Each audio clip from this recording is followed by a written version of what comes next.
Life's always better when Nick DiGilio comes by to explain to us why our ideas suck when it comes to show business and entertainment. By the way, we're going to need a special Nick appearance. I don't know what your plans are next week, but you can swing by maybe Wednesday or come by phone just to set people up for that weekend, too. Movie-wise? Well, holiday weekend and, your traditional cooking tips and the things that you do. Yeah. Open can, splurp out. Yeah, splurp. Yeah. Splurp would be the word. I asked Paul to hang out here as well so we could talk about things. But oddly enough, another one of your podcasts just dropped. Isn't that weird? Seems like every time you're here. I don't know. Because I don't know. I guess it's because they drop on Tuesdays and Fridays. Show business. It's all timing. Something to do with it. Yeah. Today's podcast is the Nick D Podcast, which you can get on all platforms, but especially at radiomisfits.com. My guest is Jim Ryan, who writes about music and interviews musicians and stuff like that for Forbes magazine. Mm-hmm. Known for their music coverage. Forbes and rock and roll. And he gives me a report because he actually went to Vegas to see that U2 show in the big... Oh, the dome. The Sphere. The Sphere, right. I know somebody who saw that. They said it was amazing. Yeah, he said it was amazing, but more importantly, the night after he saw that, he was still in town on Halloween, and he went to see a bunch of zombie strippers at what was once a Cineplex Odeon Theater in the middle of Vegas for $37 and a free Jell-O shot. Oh, well, that sounds like a different weekend. So that's a much better show than the U2 thing. You don't go if you don't get the Jell-O shot. Yeah. It's not for $37. So Jim is on there with me, and Esmeralda and I talk about some Esmeralda Leon, who's my co-host. She talks about some. We talk about some really dumb warnings on actual devices, like you've read this, like the lawyer warnings. Blow dryer, don't use while you're bathtub. sleeping. It literally says don't use while you're sleeping. Yeah, no, it's a bad idea. Yeah. And the Zombie Strippers, were you in that band with me? I was, yes. Yeah, yes. It was one of our best bands. I got kicked out. We played Lollapalooza. More of a classical one. I drank all the Jell-O shots. That's why I remember that. And can we agree that if we slammed a door into the Bean and put 20 or 30 seats in there, we'd have the same thing they have in Vegas, right? Same thing. Easily. Yeah. Exactly the same. You just need those little cards that they... Paul, have you seen the Bean at Grant Park? I have not. The Bean is this giant... it's under construction right now. Metallic... because we're putting the door in. This giant metallic orb of sorts. It's kind of become a centerpiece of downtown Chicago. Artistic piece. And it seats people. No, but it should. It should. But you won't be able to see it because it's blocked out. There's fencing blocking it off for like a block and a half. You literally can't go to the Bean right now. Can't you touch the Bean? I don't know what they're doing, but you can't. I was down there last weekend. They're trying to create intrigue. They want you to imagine they're polishing it. My girlfriend had some people from out of town who had wanted to see some stuff, so we went to the Art Institute and a couple of other things. We're like, yeah, we'll go see the Bean. And like, no, you won't. And everything is blocked off. So what do you do how do you rehab the Bean? I don't know. You got to just polish it. I don't know what they're doing. It's just a big, giant orb. Yeah, there was a guy. It looks like a bean. A lot of Windex. There was a guy out there with a pledge. He had like a... And it's got interesting metallic angles depending on where the sun is. So people take Sounds like a pictures Frank Gehry building or something like that. Yeah, it's kind of cool. Under construction, though. We have sad news to report, which segues into this Saturday Night Live podcast you do all the time. But tragic news overnight that Dana Carvey's son died. Oh, my God. Dax. Dax, his oldest, right? Isn't it? He got the younger? His youngest, 30. He was 32. Yeah, no, he had twins, 32. Yeah, so Dax has struggled. The wonderful world of addiction. He struggled, which you know well. Yes, You're recovering alcoholic. Recovering alcoholic. And you talk about it all the time. But Dax has been struggling with addiction for a long time. His girlfriend found him unresponsive, and EMTs couldn't bring him back. So terrible. And Paul, you've met Dana, know Dana. He's one of the coolest guys in the business. Yeah. It's heartbreaking. It's just like, he's such a kid at heart and always is. Like, he's one of these guys that age but doesn't seem like he ages. And then when you talk to him off camera, like, he couldn't be nicer. Like, you wouldn't know that he's a comedian, like a famous comedian.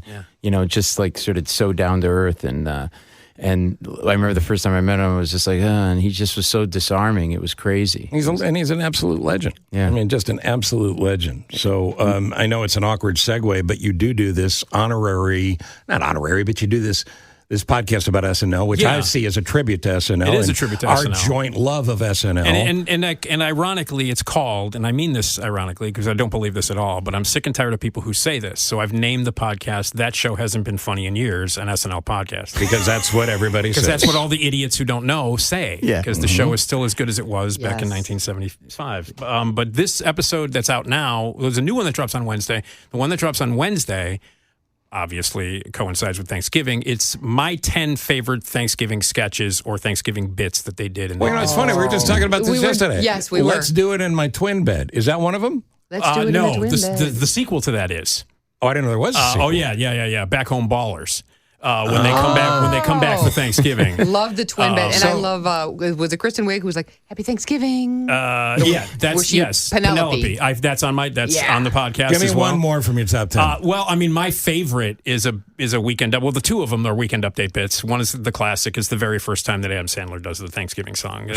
Sure. Turkey for you and turkey for me. That whole thing. Right. But my favorite is the first time Bobby Moynihan did Guy Fieri. With his Thanksgiving recipe tips. Oh, I forgot about that. That's one of too. the funniest things ever. Yeah. And there's also one where Vanessa Bayer, where Josh Hutcherson from the Hunger Games is the host, and he brings his girlfriend home for Thanksgiving, and she happens to be a turkey. And the turkey is, and she's played by Vanessa Bayer, and she's like doesn't want to eat her friend who they're serving. I remember that. Yeah. That's up there too. So that's the one. But the one that's up right now that you can get now, because that one drops on Wednesday, but the one that's available right now at radiomisfits.com is an episode dedicated entirely to the two times they did sketches where Phil Hartman was the host of this talk show based on the magazine Sassy. That which was a 90s sort of, and he was the fake editor of Sassy. And he talked to these guys who were pretending to be teen stars. He's like, "Why are you sassy?" And it's any excuse to have Phil Hartman look in the camera and go, "Sassy." Oh my! There's something in his eyes, man. When he was the on, best. did they ever do a Debbie Downer at Thanksgiving? They did, and that's on my list. Is it? Yeah. Oh my God! Yeah. It's The best part of that is watching them all try not to break up. Luke Wilson was the host on that one, and it's on the podcast, and that's where he tries to propose to Amy Poehler at the Thanksgiving Day table, and Debbie Downer ruins the whole thing by bringing up feline AIDS. Oh my God. All right. So Something else you don't bring up at the table. Where do we get these two podcasts? They're everywhere on every platform in the world, everywhere. But at the headquarters is a Radio Misfits podcast network, which is radiomisfits.com. The Nick D podcast Tuesday, Friday. The SNL podcast Wednesday. Paul Mercurio, funny dude, and a good guy. And that doesn't always go together. You were great. You've been so generous with your time with me. I can't thank you enough, man. Hang on thank a you little so bit. much. We're almost done, then we'll let you go, but not before we take pictures that we exploit on social media. Okay, sounds good. I love to be exploited. Permission to speak tomorrow night. As long as North there are Shore Jell-O shots. Center for the Performing Arts. No Jell-O shots. Google up North Shore Center. You're good to go. All right, Nick's going to come back next Wednesday and talk more about this. But give us a setup. What's coming for this weekend? This and week there are actually 5 movies that open this week. I can run through a few of them. Give us a lightning round. You got the Hunger Games prequel, which is actually not bad, but one of the 6 movies that I've seen in the past 2 weeks that's almost 3 hours long. Oh, God. I've been sitting through movies, and I told you this off the air. I have to go to a screening later today of the almost 3-hour musical version of The Color Purple. Oh, that's a laugh riot. Wow. Yeah. God. That's exactly what Alice Walker had Are you in mind when she wrote buying the book. adult diapers to get through this thing? I would need that. I'm serious. My wife's like, you got to drink more water. Well, it's either I'm hydrated and I live, or I am not hydrated and I'm living in a toilet. That's funny. There's the sequel to the new Trolls animated movie. The kids love Sounds that like stuff. something Abigail and Isaac and I need to see. Yeah, no, actually, those are funny movies. That's not bad. So the Hunger Games prequel's not bad. The Trolls movie is good for kids. And then there are 3 other ones. There is my favorite of the week is called Thanksgiving, and it is a disgusting, bloody, gory slasher movie where everybody gets murdered on Thanksgiving. I've been seeing the promo where they have the corn holders and they stick them in the ear to kill somebody. Do they sit around and go let's ruin anything that's likable and lovable? Does the turkey die? Many turkeys. Lots of the first 10 minutes of the movie is nonstop murderous carnage at a Black Friday sale.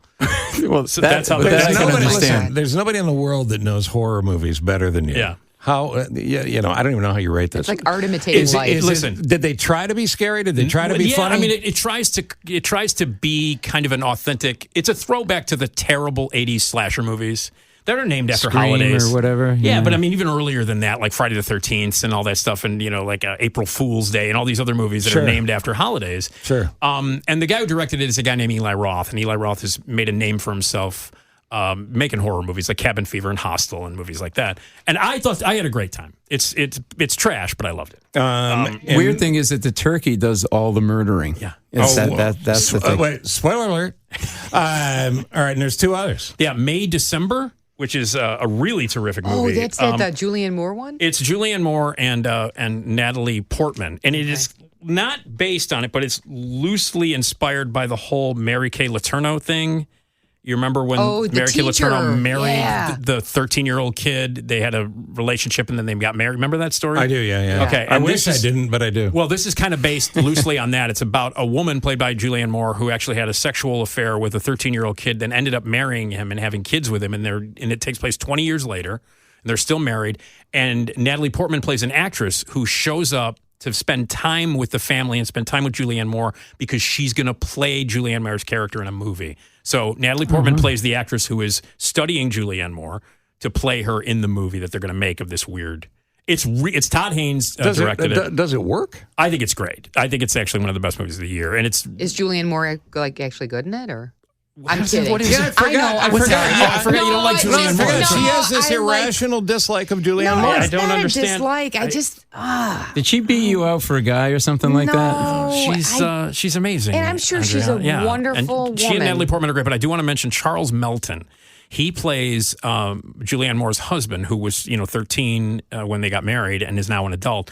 His performance in this movie, and Julianne Moore, whether you like her or not, and Natalie Portman are 2 heavyweights. Mm-hmm. These are Oscar-winning actresses who, if you're sharing the screen with, you got to know what you're doing. Yeah. You got to be on your toes. This guy, Charles Melton, steals the movie. Oh, he does. He's unbelievable. Have we seen him in anything? He was in Riverdale. He was like a regular on that CW show Riverdale. I remember that show. And he's amazing in this movie. And I think it's a great movie. It's Todd Haynes wrote and directed it, and he's written some very kind of strange little dramas from the past. And that one fits in. And then the other one is Next Goal Wins, which is based on the true story of the American Samoa soccer team, who not only never won a game, but never scored a goal. And so they hire an American soccer coach played by Michael Fassbender in this movie to have them be better and to score a goal in a game so that they may qualify for the World Cup. And it's based on a true story, and it's not good.